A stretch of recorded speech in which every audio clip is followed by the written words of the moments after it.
screw up, we'll edit it. But If not, we just keep going, ramble on. Okay, so I'm here with Steve Wall from the Ojibwe Mission, and White Earth. he's with also the Institute of American Indian Arts, and you teach. I've been the department chair for Indigenous Liberal Studies now since the creation of the department. Tell us more about that, because that's something that we don't hear that much about. A number of years ago, IAIA had changed to a 4-year institution, and when they made that change, they needed to have a little bit more academic content.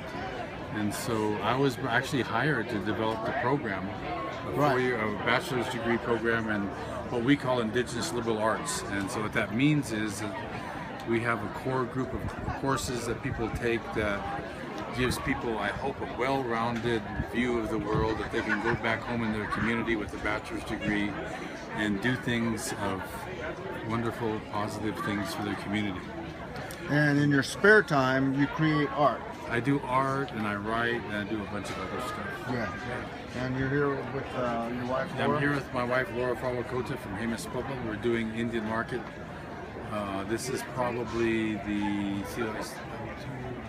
it's about 30 years ago. Hey, I actually got a thing one time, because my first time I was ever in Indian Market was in 77. Really? Then 78, and then I dropped out for 20 years, or 15 years. Then Laura and I started coming in, and we came in, and we've been doing market now for quite a while. I was on the SWAIA board for 6 years. Right. This is my first Indian Market without having to be on the SWAIA board. It's kind of nice. It's nice, huh? It's very relaxing and very. Somebody said I was looking all zenned out. You know what? You do. I was wondering. I was trying to think of the word zenned out. That's a good one.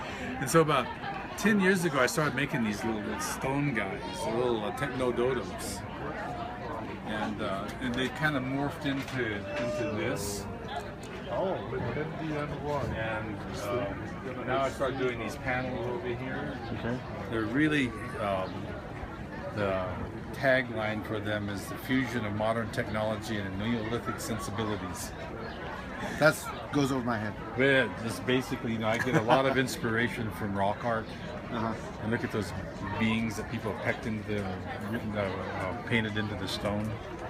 And that's a lot of my inspiration comes from that, and then I connect that with our current reliance on electronic. Those guys put those animals and those beings and all that stuff on those rocks because they are dependent upon them.